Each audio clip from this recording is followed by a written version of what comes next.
Rachel's put together a bit of a story of the history of tobacco, specifically sort of Virginia leaf. And then we'll sort of talk through a bit about the leaves that we use and maybe how it maybe compares to your bigger companies, your SCGs, McBarons and things like this. And then what we do with it, so how we arrive at our different sort of products that you guys are familiar with. And then for those that want to, if anyone else turns up, we have a collection of corn cob pipes that want to go outside and have a go, then we can do that. So okay. So the history of tobacco plants is about 8,000 years ago, about 8,000 years old. Started off with sort of two main species of plants grown in the sort of south part of the Americas, and then it's sort of dispersed up north by the native population. And tobacco that we use today is sort of descended from these, well, one of these, or probably both, I would think, of these two sort of species. It started to be consumed outside of America in the late 15th century, but within a very short period of time, demand had grown enormously, and it was seen as quite an expensive herbal medicine. And actually, when you sort of go back to the history of Gawith Hoggarth, you know, there's a close link with a pharmacy that was next door to the factory in Lowther Street, and so it was, you know, tobacco was seen to have medicinal purposes around the world, so you know it's quite relevant to us. So initially, all of the tobacco leaf was coming to Europe from Spanish America, but in order to transform it into a European commodity, it required settlers to migrate over there to grow the crop and produce the tobacco. And in the age of gold and silver, this held little appeal. English settlement was more concerned with finding bases for piracy and targeting Spanish treasure fleets. But as the Spanish boats grew larger and better defended, the piracy became more difficult, and the gentlemen adventurers, as they were known, turned their attention to longer distance trade in exotic commodities such as tobacco. In 1606, the Virginia Company was founded in London, and a year later, 100 colonists set sail to establish a colony on the St. James River. So we have a little depiction there on the screen of that.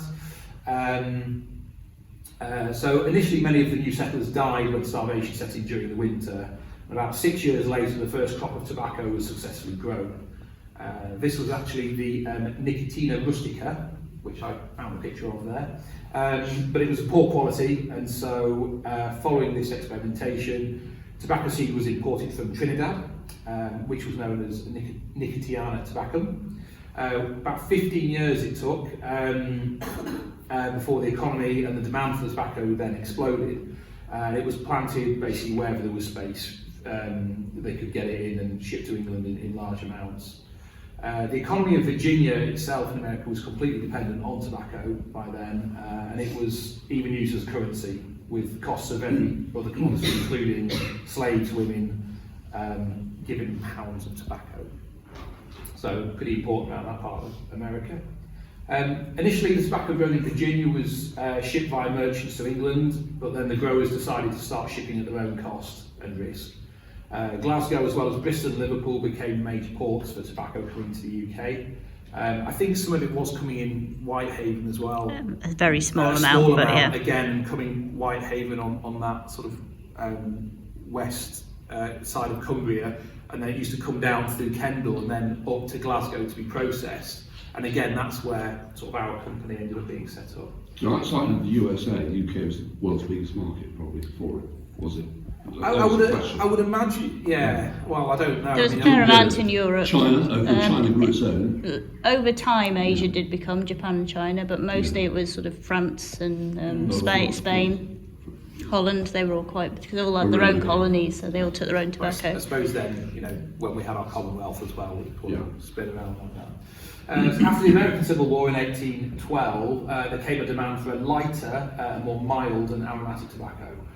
One tobacco grower only had some poor sandy soil, noticed that tobacco growing here produced thinner, lighter leaves. Then one of his slaves restarted a crop curing fire using charcoal, and the surge of heat turned the leaves quite yellow.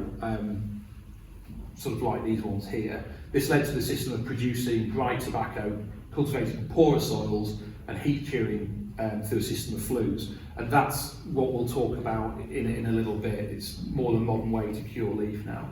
So Virginia tobacco, or flue-cured tobacco, is now grown in many places around the world, and also known as bright tobacco, which is how we refer to it. And it's just because of the colour that it tends to be, that it takes on during the curing process. So obviously our Kendall Gold and things like this are all obviously based on that. So I don't know if I've got to click the thing. Here we go. So the leaf that we use.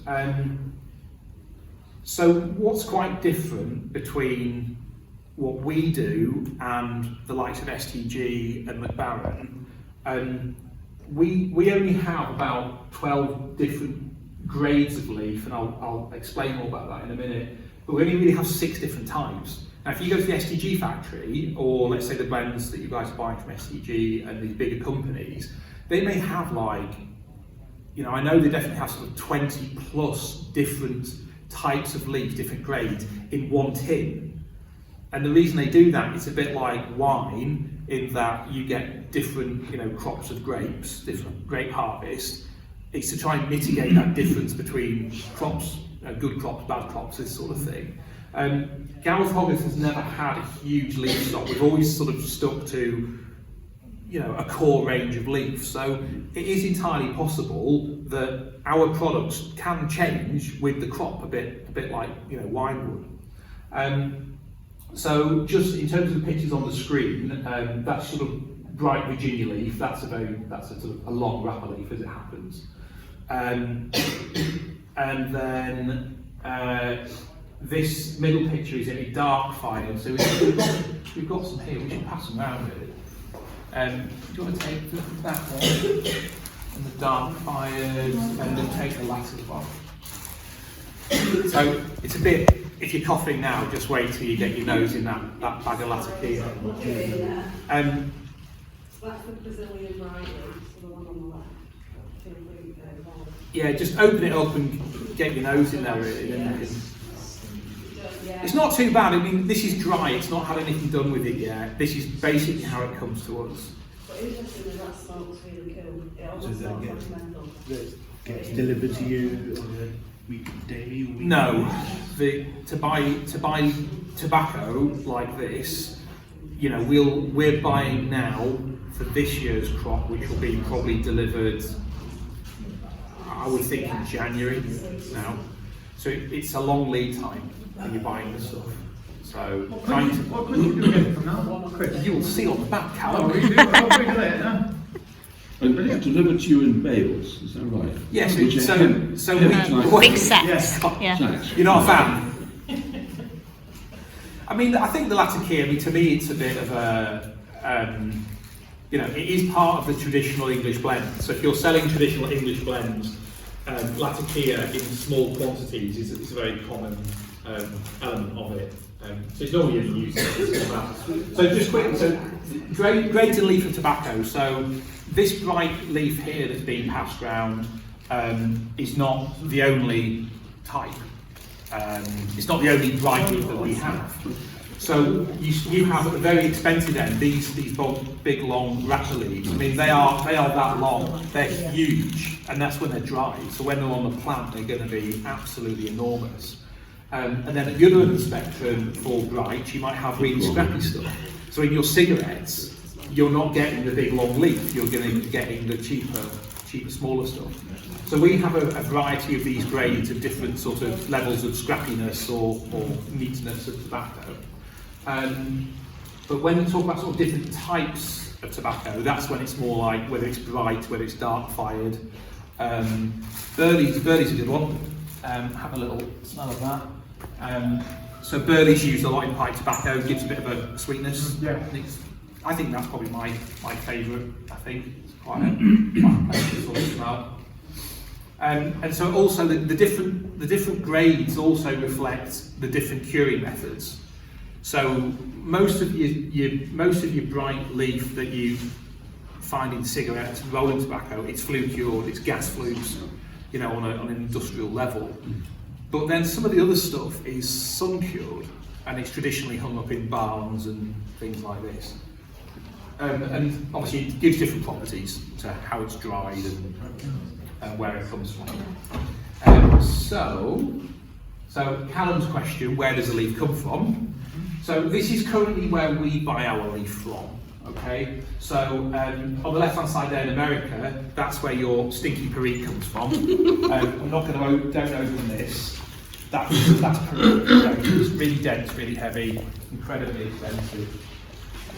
So that's where your perique's coming from the United States. Our delivery last week, which is one of our biggest deliveries, is this. You know, that's the same as what you've seen before, but it's that's slightly damp now. That's been conditioned. So that's how we would cut it from there. And I think once it's conditioned and it's slightly damp, it has a bit more of a smell to it. So your brine leaf comes from Brazil, and it also comes from India. So we've got a container of Indian sap in Felixstowe at the moment. Poland, believe it or not, grows some bright leaf as well, and has actually green leaves in other places. And then your darker leaves.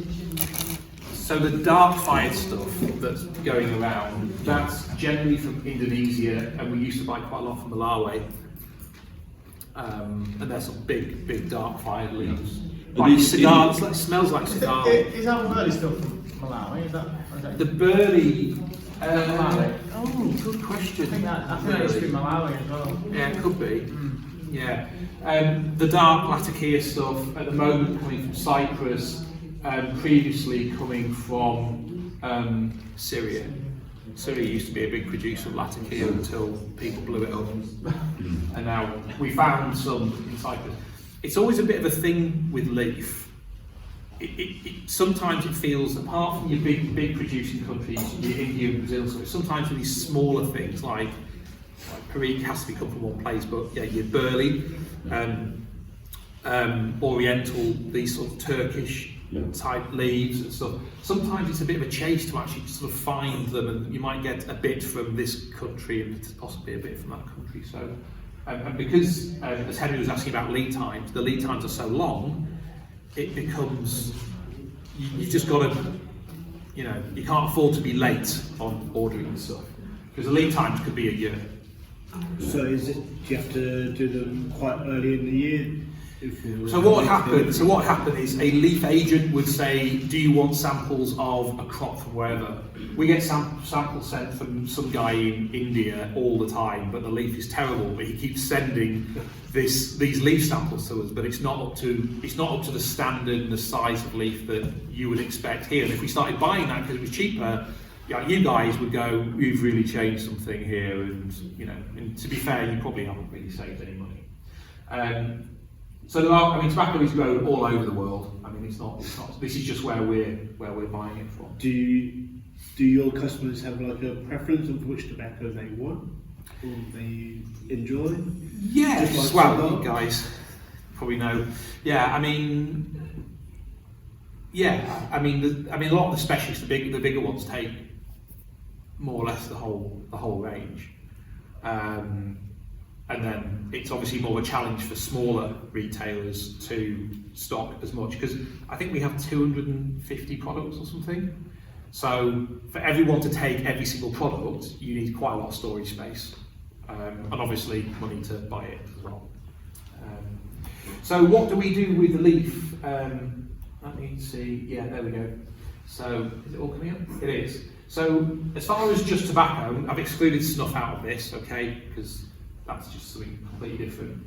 So 3 main product groups. So the ribbon cut stuff, which is obviously stuff that's kicking around here. And then you've got flake or plug. So it's called plug before you cut it, before they slice it. Sometimes we sell it in these blocks. And it's sliced into pieces.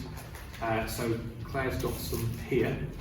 So you can open that up, Claire, if you want, the Enidale, because that's quite a floral one. And then twist tobacco, which the Americans call rope tobacco.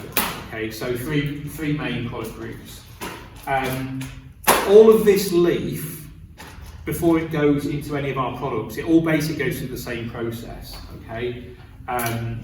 It's dry when it comes to us in these big bales. We have to condition it. If you cut it when it's dry, like in these bags, it will just explode, it just turns to dust. It needs to be more pliable to be able to cut by blade. And also we want to add some preservatives and things like this on it, otherwise it'll go mouldy. So effectively, we basically steam it and treat it no matter what you're buying, and then after that it goes. Do these have to be conditions like similar to cigars? Well, this is more intensive than that, Henry, because it's you really need to surround it in steam. You're like steaming a fish. It's the same sort of. It does change from summer to winter though when you're making leaf. When it's summer, it's quite humid. You find that sometimes you do have to knock back the water a little bit, dry it out a bit more because of it's humid in the air. And obviously, you have to try and look after it a bit better, don't you? But in the winter, when it's cold, you seem like you say you can just. Our warehouse where the leaf sits, it's an ambient humidity of about 50% moisture. And probably about 11 degrees, I think, in there. And that's more or less all year round. In the winter, it just drops about 5. Yeah. So we actually have a warehouse, as it happens, is quite good for storing. Tobacco doesn't like being stored in hot, humid places. It sweats, doesn't it? It sweats, you get bugs, insects. And like when you made the products as well, any of this, you've got to constantly keep turning the leaf. Like make sure even before you've done anything, just when it's conditioned, turn it, keep turning, because you don't want it to sit too long in one area. So you want to keep there you go. So this is some steaming in a small steamer. Okay. So this is, if we're doing a small batch of something, maybe something we don't make very much of. Typically it goes in this sort of vat, but it's got sort of steam coming through underneath. So just sort of steam oven, so it goes in there dry, and then it comes out a bit more pliable. So we, like virtually every other tobacco producer, have to put additives on tobacco, but we keep it to a real minimum. So the only 2 things we put on all of our products are potassium sorbate, which is effectively a mold inhibitor, okay, because it will go mouldy just like any other organic stuff that's a bit damp and shoved in a plastic bag, and also glycol. The glycol's there to, I think it helps things burn, but it's a humiditant. It's to stop it from drying out. Keeps it, like you say again, more pliable, even more like you can, just like more pliable and stuff like that. When you so I mean, you guys buy Pueblo offers, additive free. So yeah, it's really dry. It's super dry. What's quite so how they do that actually is when they're packing it, they actually pack it basically in a sauna. The whole packing floor is environmentally controlled, so it's really humid. I mean, it's like shorts and t-shirt sort of on this packing floor. So they're basically trapping a bit of that atmosphere in the pouch. So yeah, that's how we stay acid free. We've had a go, and we don't currently have the correct facility. We would have to build a humidor, a big humidor, to be able to pack our stuff in to do an additive free. And it's something that I think we'd love to do, but we've tried it and it will literally just turn to dust. So we'd end up getting a lot of too much dust complaint if we did that. So in terms of, I haven't got any video of the ribbon cut stuff. It's not particularly interesting to see, it just comes out of the machine. So Gary here just took this the other day. So when you're making flakes, the first thing you do with it is you take a conditioned leaf. So that's been steamed, it's got the glycol, and you can see different leaves in there, the bright and some dark stuff. And it has to be formed first of all into a shape, into a square shape. It's about a foot by a foot. That sort of size. Is it still £7 cakes? I think still £7. We're still trying to get our staff to actually come into the modern world of using, grams, meters and kilos. They all work in pounds and I work in kilos. But so basically we squash. You put the leaf in this forming press and then they sort of squash it into a shape, and they'll put various layers on here. So they're separating it with sort of a little bit of plastic to stop it sticking, and then steel plate to sort of give some rigidity between the layers, and then currently it is hand screwed down. So yeah, we made changes in time, but then we put all these little old wood blocks in. I mean, it's quite cute in a way, but these are a bit tight to me. In the winter, it's not so bad when it's cold, but in the summer, it's quite hard work.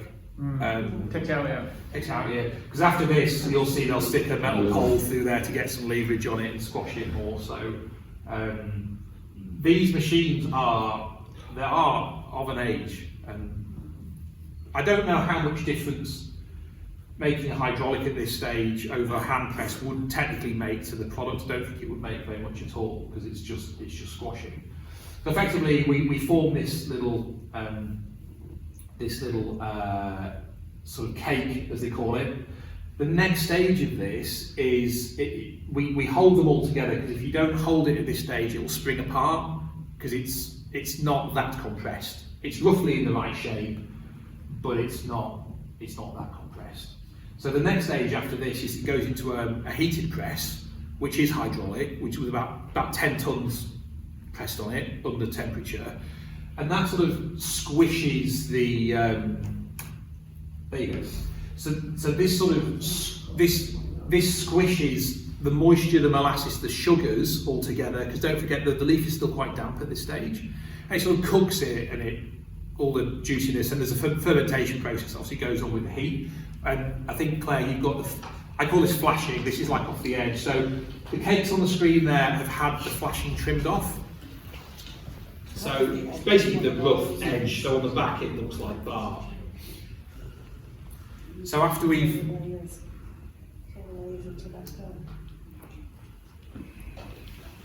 yeah, that's just scrap, by the way. That's just what we cut off afterwards, and we cut it off so it's neat before we cut it.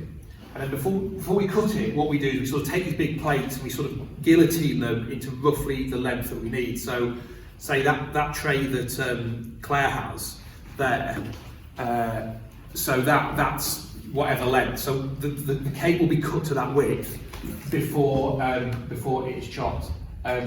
If you're squeamish, you might want to look away. Look away. This is one of our cutting machines that we're still currently using. And that thing's going absolutely rapid, and he keeps his finger in, he's like basically glides the blade along his. Yeah, I declined the offer to help as part of the factory. Yeah, basically. Health and safety will have a nightmare next week when they come and visit. That machine, just, you know, it's unbelievable. I can't even think of something you could compare it to in terms of the speed and the noise. Yeah, it fairly bounces. We actually had to do a Hearing thing. a sound study for health and safety, and we always thought it was going to be the high-back, which is a conditioning machine that uses steam and venturis and things like this, and the steam really howls through it, and it hurts your ears when you walk past it if it's running on. But actually, it turns out this was louder. So this is earmuffs on thing. So anyway, so once it's cut, hopefully it's presented in a nice sort of fan and a nice block. And doing it all by hand, we actually go to great lengths to try and present the flake quite nicely, because it doesn't always come out of these machines particularly well aligned or anything, and so it's presented nicely to the retailers and export customers. We like to make it all nice, and we do reject bits that are falling apart and things like this. So there's sort of almost a hand selection to some extent. It depends. Different flakes cut differently. Some are easier to cut than others, and some lend themselves to some machines rather than others. But I'm guessing there's multiple different machines for different cutting types. So yeah, so this machine for one. There is a bit of that. Yeah, there is definitely a bit of that. I think I've got two things here. So twist tobacco, rope tobacco. This is the longest and most labour-intensive product you would ever see in tobacco, ever. The amount of process, this almost goes through every single process that we have, okay? In terms of, the leaf has to be conditioned, before anything's done with it at this stage, the ladies that run the machines literally have to flatten out every single leaf a bit like making a cigar. Before they can add the next bit of leaf on, they have to unwrap some of their work. So there's two operators effectively. The one on the right hand side is going to put the filler in, so it's a bit like a cigar. There's a filler leaf. It's a slightly smaller version of the wrapper, and then you can see they call it back wrapping. There's this sort of wrapper that goes to make it look neat, holds it all together. Sort of like the outside wrapper of the cigar. It's really similar. It's like a never-ending cigar, really.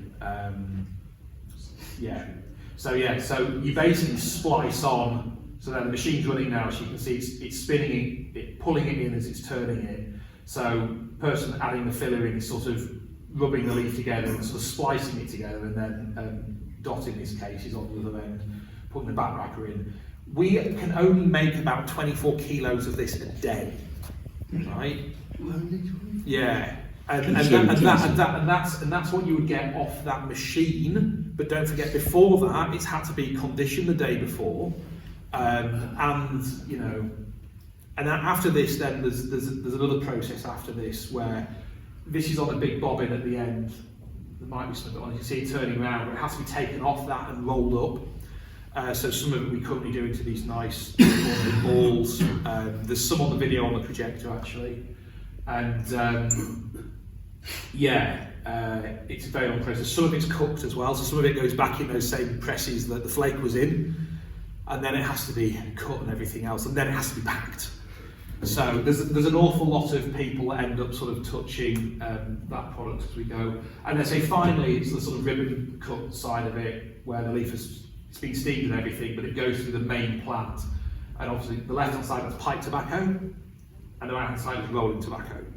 So the reason there's a big difference between the cost of these is that if you cut down to 1.5 millimeters for one tobacco, that's pipe, and that comes on pipe duty. As soon as you cut less than 1.5 millimeters wide, the government say it's rolling tobacco, so the duty is almost double. And that's it. So when you guys are buying pipe tobacco at this much a bag, and then all this for the hand rolling, process-wise, there's not really any difference. That difference in cost is purely government. There's not really any difference on ours. So actually, that's kind of the end, really. So I've just got a pipe plus tobacco slide to go and stick some in a pipe if anyone wants to. We're sort of true to what we've always done, and the leaf that we get in does vary from crop to crop, generally coming from the same farmers, but one crop's going to be better than another crop. So you would find a natural variation.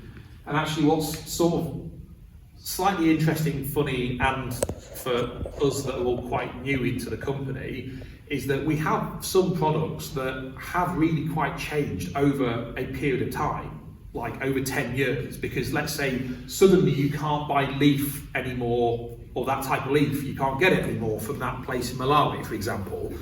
Well, we end up sort of substituting that leaf for maybe another one over a long period of time, so sort of blending another one in. So actually, 5 years later, the product has really changed quite a lot. But hopefully, it's one of those things that you've done it over a long enough period of time that consumers don't. It's the same way that people in tea. Tea over time changes because of crops of tea. We tend to keep, Dad always tried to keep, and it's becoming very difficult in our facility now, 3 years worth of leaf. So we would have typically enough leaf to operate with for 3 years if we suddenly couldn't get any leaf in. And that's because of drought, war, things going wrong. But because of the sort of batches and volumes on the export side now, we're now down to more like 1.5 years, 2 years. We can't really fit anymore in where we've got the warehouse. So it used to hold 3 years, but because we're doing more stuff now, when you're sending it across, the Atlantic at 4 tons a time, you start burning through your leaf pretty quick. So this is a challenge for us as well, is we need more storage space and get more of these containers on the water at any one point in time.